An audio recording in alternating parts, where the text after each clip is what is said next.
You have the option for the SU alternate grading in the fall 2020 semester, and that decision needs to be made carefully because a lot of factors go into it. This video reviews some of the FAQs and explains how an SU impacts your GPA. First, I cannot say this enough, ask questions. You have people here at UNC ready to answer your questions. Advisors, success coaches, financial aid counselors, and faculty mentors. You aren't alone in this, but we need you to speak up and ask for help. SU is an alternate grading option from the standard letter grade you usually receive. Opting into SU for a course means your transcript will show a U, an S, or an S+. An F turns into a U, D-, D, and D+ turn into an S, C- and higher turn into an S+. Now, for graduate students, the scale is a little bit different. So to receive an S+, you need a letter grade of B- or higher. A C or C+ would be converted to an S, and a C- or below are going to be U's. You can opt in to SU for 1, 2, all, or none of your classes this semester. You also get to wait and see your final grades before deciding because the deadline is December 23rd at 5 p.m. to opt in. You can opt in for almost any fall 2020 course. The exception would be things that need to have a grade, like for a licensure program. Some majors and programs require specific grades, so if your program says that you need a C or higher in a class, you do still need to earn that C or higher even if you opt into SU. How do I opt into SU grading? Well, you will see the option in URSA under the Grades section. This will take you to a form where you need to submit your bear number and the course information.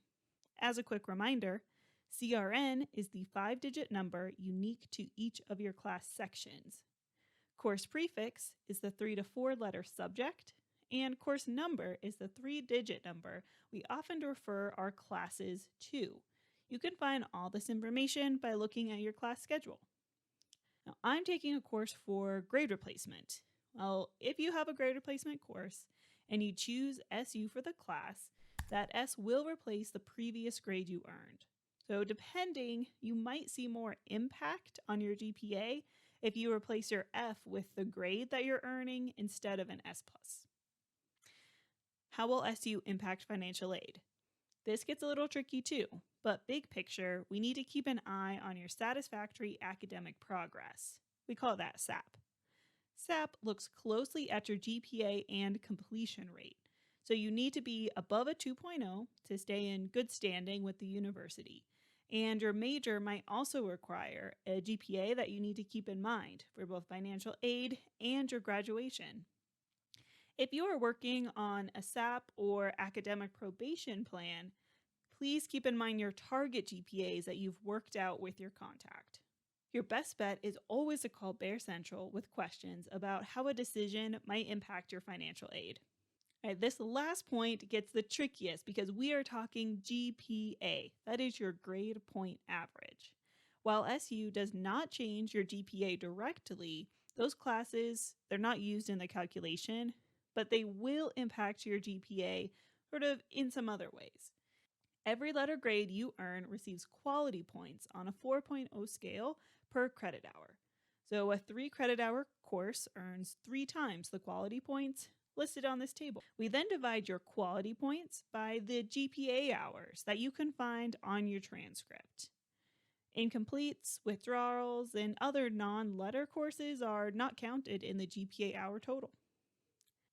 In the fall, CLAWS earned 1A, 1B, 2 Cs, and 1 D, and each class was worth 3 credits.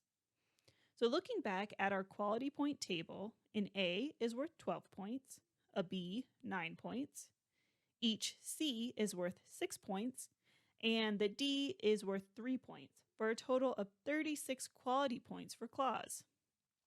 Now we divide the 36 quality points by 15 credits that CLAWS completed for the term. This gives CLAWS a 2.40 term GPA.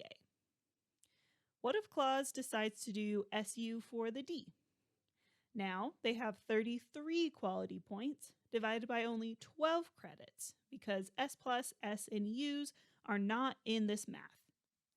Clause now has a term GPA of 2.75 instead of a 2.4 by SUing for the D. That is a big change, but term GPA is not the same as your cumulative GPA. So for clause, we do have to look at all the quality points in all the GPA hours. Now last year, over the fall and spring semesters, clause earned 90 quality points in the 30 credits that they took.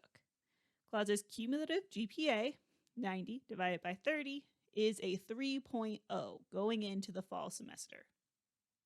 If clause adds the 36 quality points and 15 credits, GPA hours, from the fall 2020 semester, they now have 126 total quality points over 45 credits for a new GPA of a 2.8. If we run scenario 2, the one where clause takes the SU option for the D, we add 33 quality points and only 12 credits to those previous totals.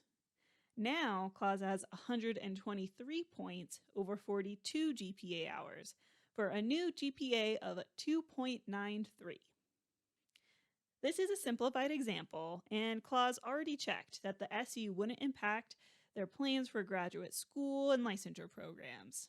Ask your advisor or a success coach to help you calculate the difference and check how SU might impact your situation. Also, call Bear Central to talk with financial aid. Thanks for joining me, Bears. You got this. And just remember, SU can be helpful, but check in with Bear Central and your advising or success team to ask questions.